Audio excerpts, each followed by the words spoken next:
Salve amigos, tudo bem? Bem-vindos a mais um episódio do Café Literário. É agora uma edição extra. Hoje vamos falar sobre o livro O Seminarista, livro obrigatório para a redação da UERJ. Então, vem comigo para mais um café.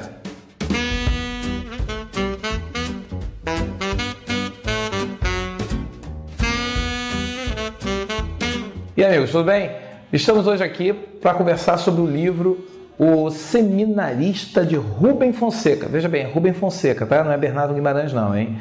E nós vamos estar aqui, falando sobre esse livro, e para falar sobre ele, eu tenho uma convidada especial, uma especialista sobre Rubem Fonseca, que é a Daniele Velasco, professora de língua portuguesa, redação, e dona do curso Daniele Velasco, que está aqui conosco para poder falar um pouco sobre o livro e principalmente sobre redação da UERJ. Então, bem-vinda, Daniele, seja bem-vinda ao nosso programa. Boa tarde, tudo bem? Tudo bem. Bom, nós agora, nos deliciarmos com o Rubem Fonseca. Bem, alguns deliciaram, outros se assustaram, aí depende de quem está lendo. Mas vamos lá, o seminarista Rubem Fonseca. Muitos desconhecem o Rubem Fonseca, muita gente fala assim, para mim é uma surpresa. Rubem Fonseca, o que esse cara, você que gosta e que é uma especialista nele... Ama, né? Vamos lá, ama. O que você considera muito importante para um aluno que está conhecendo o Rubem Fonseca agora e o que ele precisa entender na linguagem de Rubem Fonseca? Primeiro, entender que Rubem Fonseca, ele utiliza esse romance policial, mas de uma forma que traz a psicologia muito intensa, né? O psicológico do matador, do delegado, de quem quer que seja. As personagens, normalmente, de Rubem Fonseca, são personagens que são solitárias. Se a gente parar para pensar no especialista, ele é solitário, até encontrar a sua amada... Kirsten. Que eu não consigo falar esse nome, gente. Que quer dizer cristã, né? E se redimir, ele é solitário. Então, assim, ele traz muito essa dualidade, porque você, ao mesmo tempo que você fica assustado, você começa a entrar na história e gostar desse personagem, a querer ser ele. Então você tem o dualismo ali o tempo inteiro do ser humano. Ele é bom, ele é mau. O que na verdade está acontecendo ali?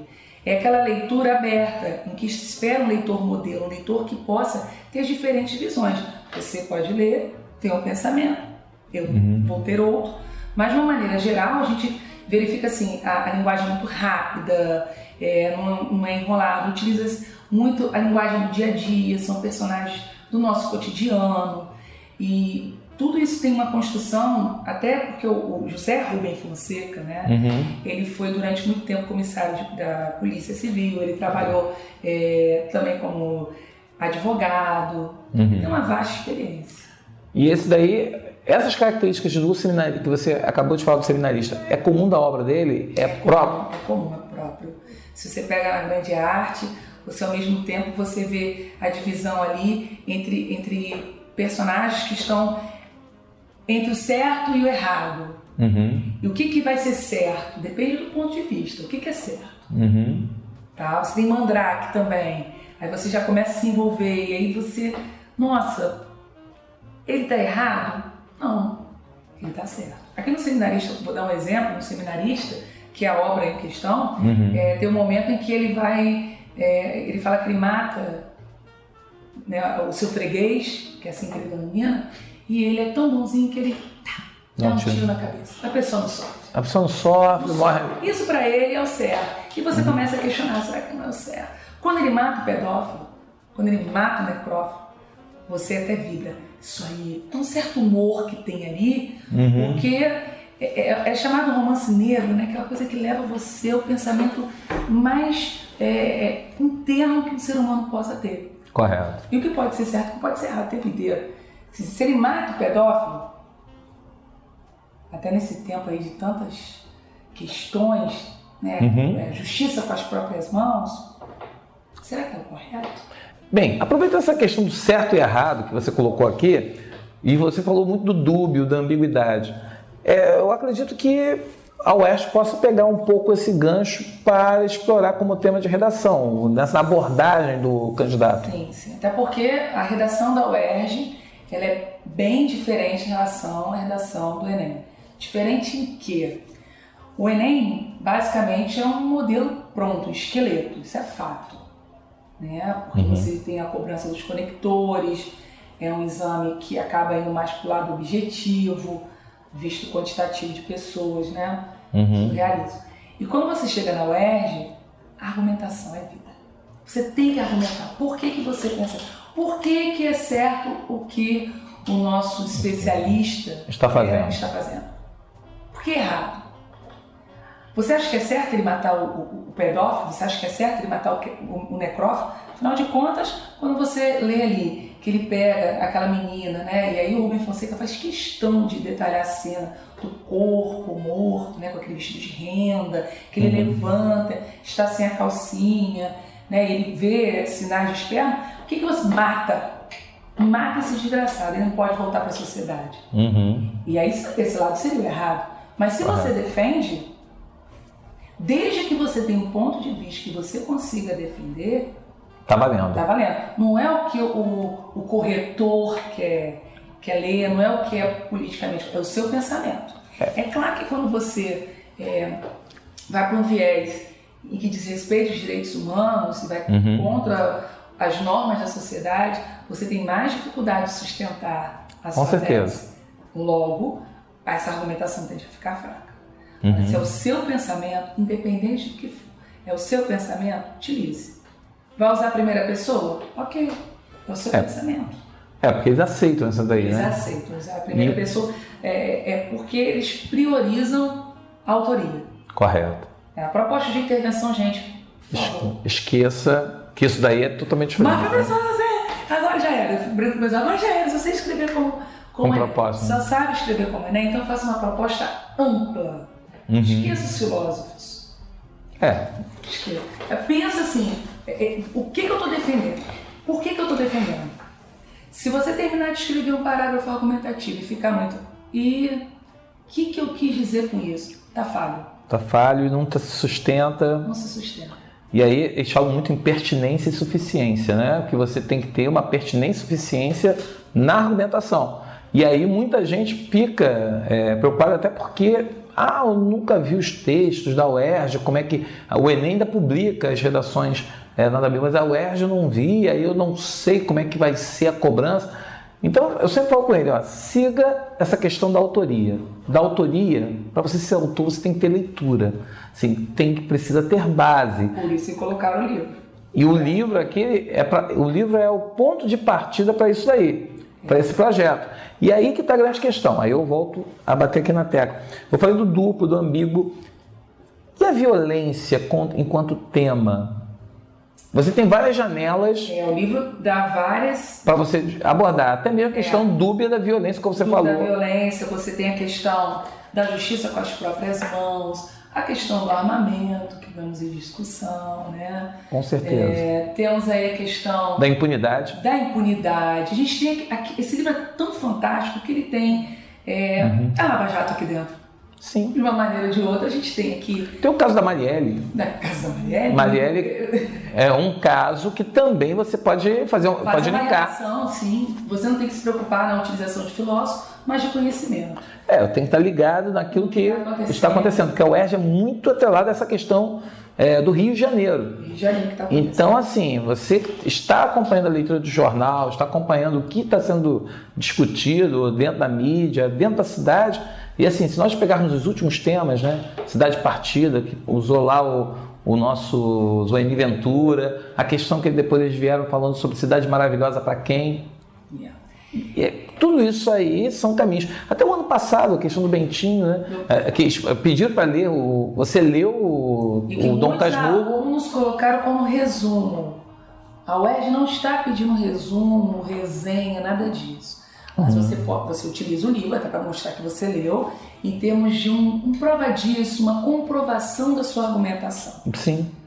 Até uma exemplificação argumentativa, digamos assim. Para mostrar que você tem consistência. Então tem um trecho aqui que o Sangue de Boi, eu gosto muito do Sangue de Boi, fico tão triste quando ele morre.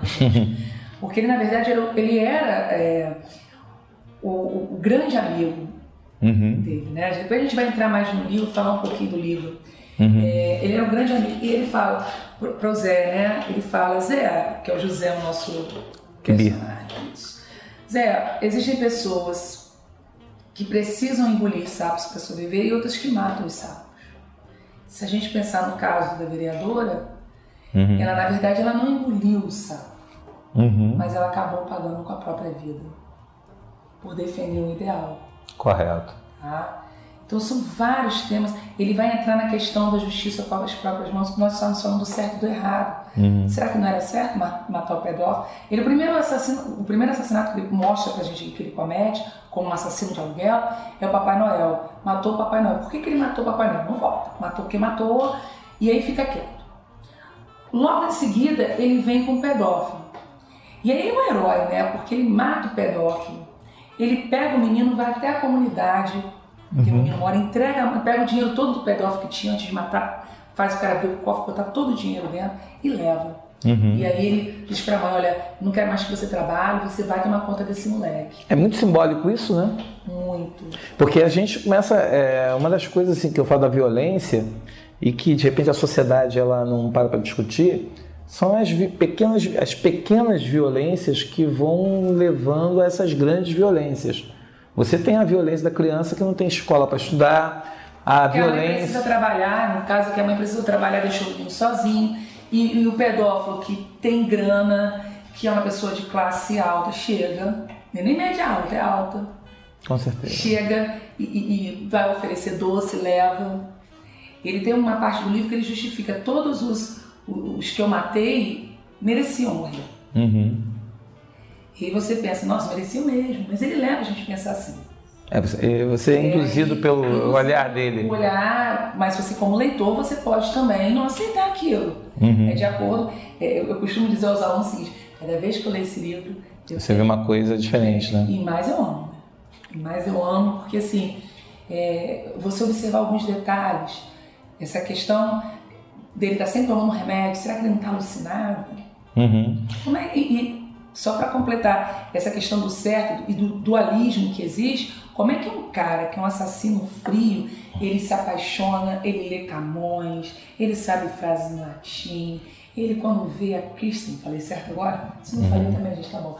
Ele se apaixona por ela, e é tão delicado, tão amoroso, sim, você fica começando, você começa a ter uma certa afinidade com ele. Quando vai chegando no final que ele deixa de ser o caçador e vira caça, você torce por ele, para que ele consiga se vingar, para que ele consiga sair daquilo ali. E tem uma coisa ali que me chamou a atenção, né, do DS.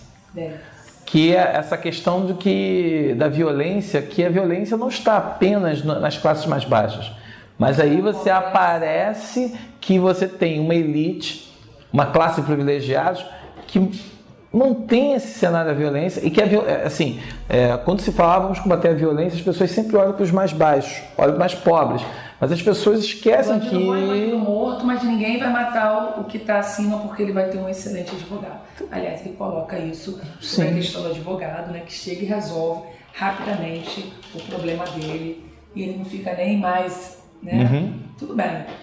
Mas é uma crítica. É uma crítica que ele faz. Foi onde eu falei, aqui tem a Lava Jato. Aqui tem o poder do narcotráfico. O narcotráfico manda. Quem é o DS? Quem é o ZIF? Eles tem uma parte do livro que ele fala, ele tem livre acesso ao presidente. Ele chega a todas as esferas. Sim. O DS tem uma rede de televisão. E aí ele manipula a informação. Então nem sempre aquilo que você está vendo é o verdadeiro. E o DS é muito amigo dele, né? Em termos. Ele confia, porque o Sandy Boy era pobre. Vai para o seminário, mas era pobre. O DS sempre foi rico. O DS sabia falar latim melhor do que ele. O DS era mais bonito do que ele. E o DS pegava mais mulheres do que ele. Então o DS o tempo inteiro.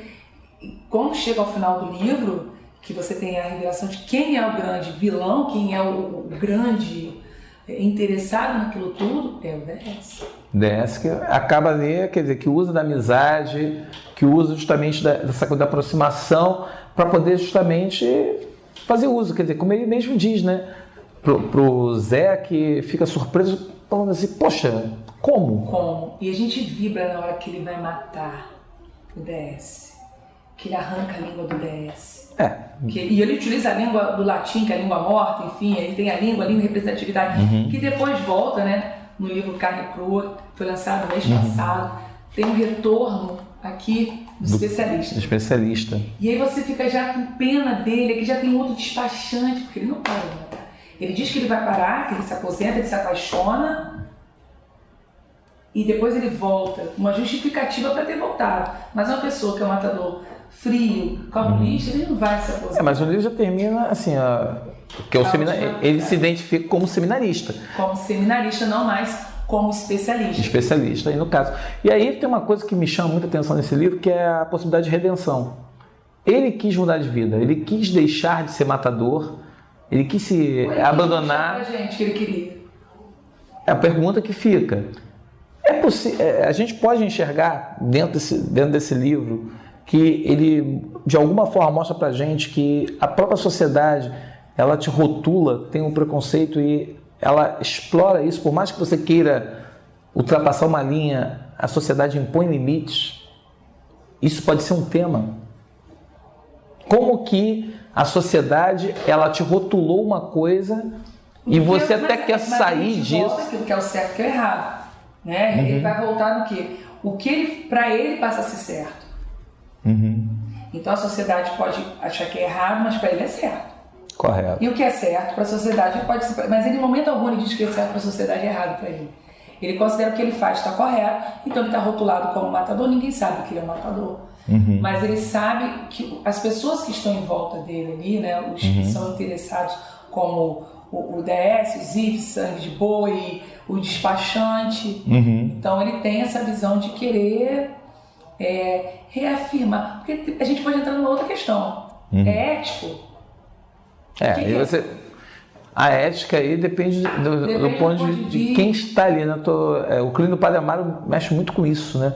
O Padre Amaro, ele o tempo todo está discutindo que o próprio crime dele, né? Que ele fica falando, não, porque o meu crime é que eu sou padre. Se você chega e dá um tiro na testa e fala, a pessoa não sofreu. Aí você, no caso, não tem o que preocupar. Entendeu? Mas assim, agora vamos falar um pouquinho do livro. Né? Como é que começa o seminarista de Rubem Fonseca. Você até falou, gente, eu sou seminarista. Rubem Fonseca. Porque nós temos o seminarista do Bernardo Guimarães. Que acaba sendo uma leitura de um livro dentro do outro. O seminarista de Bernardo, ele sofre, né, por amor, ele não queria estar ali, a mãe... É bem romântico, né? Romântico, mas ele tem um sofrimento, ele sofre no seminário porque ele não quer ficar, a mãe que obriga, etc e tal. E é como se o seminarista viesse para vingar isso tudo. Não vingar de justiceiro, não vingar em termos literários, para não ser esquecido. Só que agora ele volta por cima, porque ele tem o poder de decidir a vida das pessoas ou não. Né? Sim.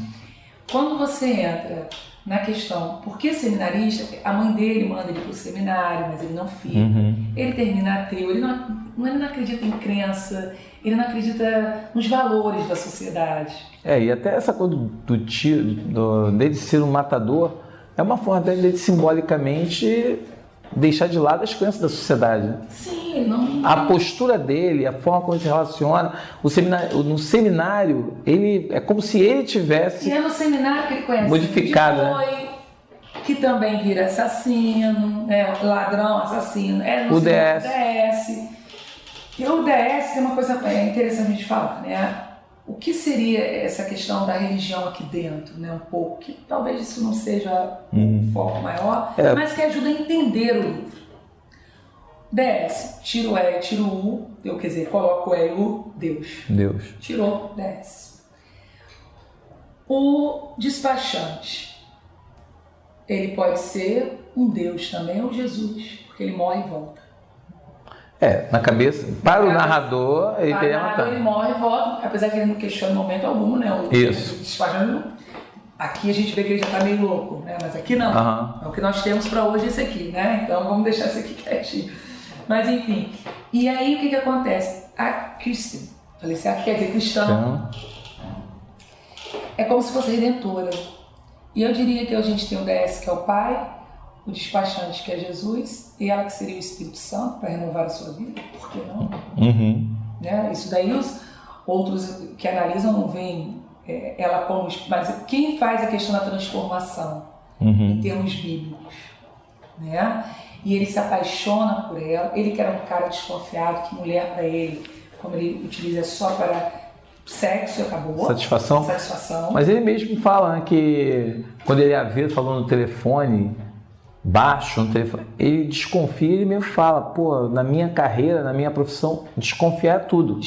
Olha, o fake news pode entrar aí, né? A questão de você tá sempre, ele desconfia de tudo, mas não desconfia dela. Porque mesmo na hora que ela faz uma conversa, nesse momento de conversas que diz que é minha tia, sobre não sei quem, ele fala, ai, poxa, eu desconfiando, olha lá, ela fazendo comidinha pra mim.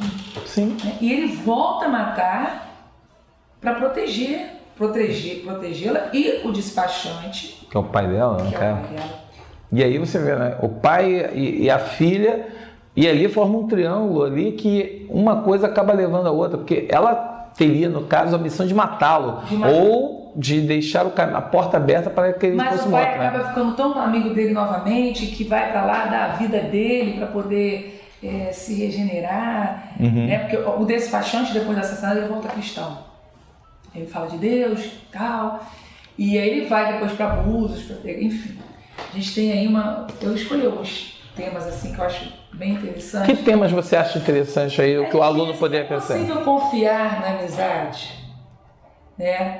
Como viver em um país de corrupção? Que tem uma parte do livro que ele fala, por quais motivos ele quer mais guarda-costas além dos que já tem? Perguntou DS. Contrabando, produtos de informática. Caramba, só tem gente safada neste país. E essas pessoas safadas que levam à marginalização das comunidades. Sim. Essa questão aí, eu acho muito forte. Pela leitura do livro, passa muito essa coisa do Rio de Janeiro, que a gente, quando fala do problema do Rio de Janeiro, que a gente sempre olha para as comunidades mais pobres. E você tem essa coisa de que o bandido ele só está entre os pobres. Entre os pobres. E, na verdade, e não entre os ricos. E entre os privilegiados sociais. Tem um outro que para mim assim, seria o tema lindo e maravilhoso, que seria justamente a influência do poder paralelo no Rio de Janeiro. Se a gente pensar na influência do poder paralelo... sim. Questão. Você tem isso hoje... Isso é mostrado daqui. Você resolve e continua na cabeça. Você encomenda uma morte. A gente volta a vereadora. Voltamos a esse caso. Mas não sou dela. De milhares que não engoliram o sapo. Sim, e que morrem diariamente. E aí não é só na periferia, né? Você tem no campo, as mortes no campo que aumentam, as mortes na floresta que estão aumentando. Absurdamente. E que a mídia não divulga porque não é interessante divulgar, né? Aí ele vai fazer a crítica. Quem é que está por trás disso tudo? O poder como algo... O poder paralelo que governa o país.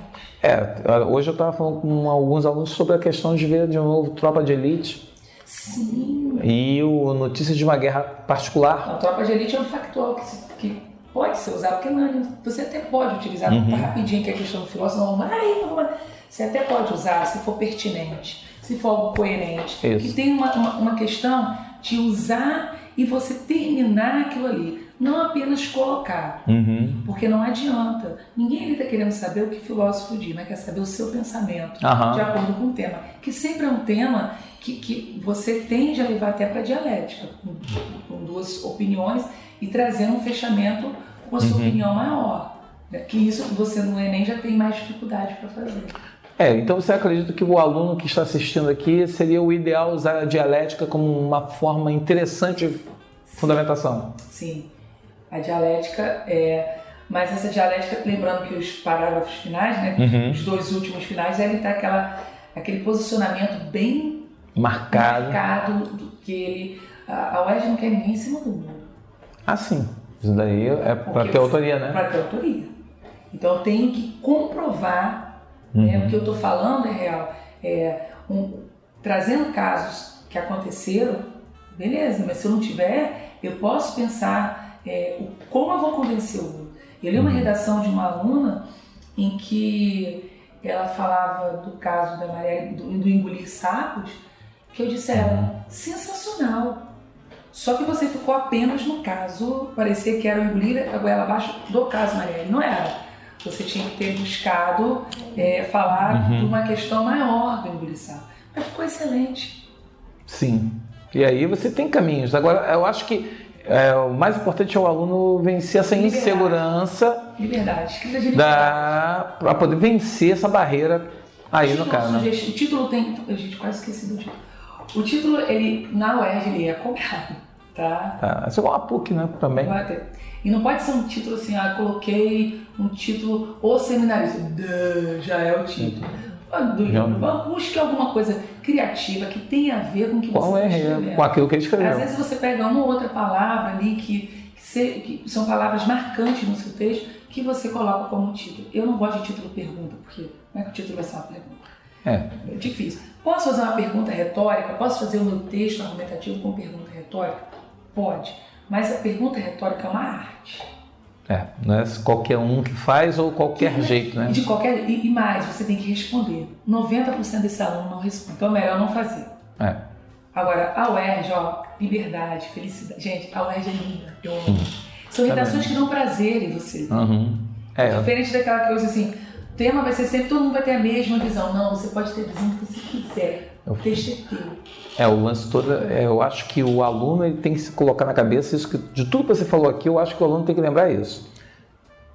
Sai da caixinha, não siga modelo, não siga essa coisa particular, siga aquilo que você acredita e a sua posição. Defenda a sua posição com unhas e dentes, que é isso que eu acho que é. Dani, nosso tempo acabou. Ai, que pena, tava tão bom, bate-papo. E assim, a gente no caso aqui tá com esse bate-papo, mas quem não sabe, a Dani tem um curso dela de redação em Niterói, o Daniele Velasco, e pode acompanhar pelas redes sociais, pode interagir com ela, pode manter contato, que com certeza é um resultado garantido e por isso que eu chamei para poder falar aqui. Muito obrigado, Dani. Eu que agradeço. Poxa, volte sempre. Vou voltar. Isso daí. Se quer mais Rubem Fonseca comigo. Mas qual é a mensagem que você quer deixar para os nossos alunos? Galera, tranquilidade, busquem uma argumentação consistente, esqueçam qualquer modelo e criem o seu modelo. Vocês são capazes, são alunos que estão terminando o ensino médio, então são seres pensantes críticos. E coloque a sua criatividade para fora. É lógico, dentro de um campo consistente, lógico, que não adianta ficar falando das borboletinhas, não. O aluno fala assim às vezes, não, mas pode usar metáfora? Pode, desde que seja, elas precisam ser pertinentes. Ao texto, sempre. E uma excelente prova para vocês, tá bom? Leiam, se deliciem e aproveitem, porque Rubem Fonseca tem uma linguagem enxuta, crítica. Tem uma parte que eu gosto muito quando ele fala, quando ele não quer mais se interessar no assunto, que ele tá vendo que ele está se envolvendo emocionalmente, ele utiliza um palavrão que eu não posso falar. Mas que é sensacional. Aliás, daria um excelente título, tá bom? Seria o Exadoff, né? Mas tudo bem. Mas tudo bem. Eu disse pra você. Aí cada um entende o seu jeito. Cada um entende o seu jeito. Mas muito obrigado, Dani. Obrigada a você. E galera, chegamos ao fim de mais um episódio. Esse episódio é um episódio bônus, né? Pela primeira vez em um mês nós vamos ter 2 cafés literários. Então esse aqui é bônus, é um presente voltado para você que vai fazer a prova da UERJ. Desejo que você faça uma excelente prova e que esse café ajude você a ser mais criativo, a defender suas ideias e, claro, fazer uma excelente prova. Até o próximo episódio e vem tomar um café com a gente. Até lá!